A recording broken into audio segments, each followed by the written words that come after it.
నమ్ముట నీ వలనైతే నమ్మువానికి సమస్తము సాధ్యమే. మార్క్స్ వార్త 9:23. ఈ మాటలో యేసు ప్రభువారు మూగ చెవిటి దయ్యము పట్టిన కుమారుని కలిగిన తండ్రితో అన్న మాటలు. మూగ చెవిటి దయ్యము పట్టిన వాని తండ్రి ప్రభువుతో, నీ వలనైతే మా మీద కనికరపడి మాకు సహాయం చేయమని ప్రభుతో అన్నాడు.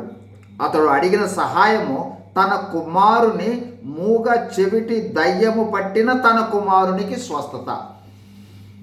అప్పుడు ప్రభువారి మాటలు అన్నాడు, నమ్ముట నీ వలనైతే నమ్మువానికి సమస్తము సాధ్యమే. అంటే నేను నీకు ఏ సహాయం కావాలో ఆ సహాయము చేయగలను అని ప్రభువు చెప్పి నమ్ము అన్నాడు.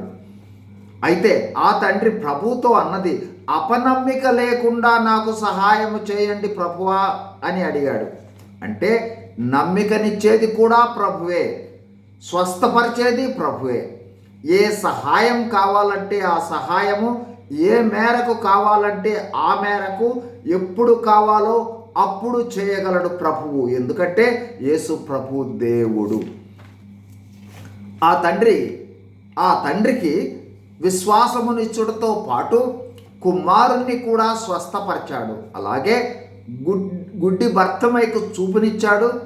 బెతస్దా కొనేరు వద్ద 38 సంవత్సరాల వ్యాధిగ్రస్తుని స్వస్థపరిచాడు.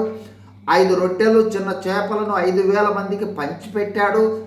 చనిపోయిన లాజరును లేపాడు. నీటిని ద్రాక్షారసంగా మార్చాడు.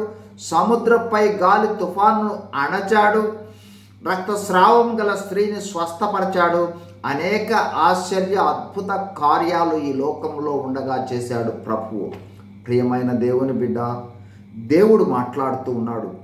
మనము నమ్ముటకు విశ్వాసాన్ని ఇచ్చి నాకు సహాయం చేయమని ప్రార్థిస్తే ఏ అవసరతలో, ఏ కష్టంలో, ఏ నష్టంలో, ఎలాంటి క్లిష్ట పరిస్థితుల్లో, ఎలాంటి ఇబ్బందుల్లో, ఒకవేళ చెప్పుకోలేని పరిస్థితులలో ఉన్నా సరే మనందరికీ సహాయం చేయగల శక్తి కలిగిన వాడు యేసు ప్రభువారు.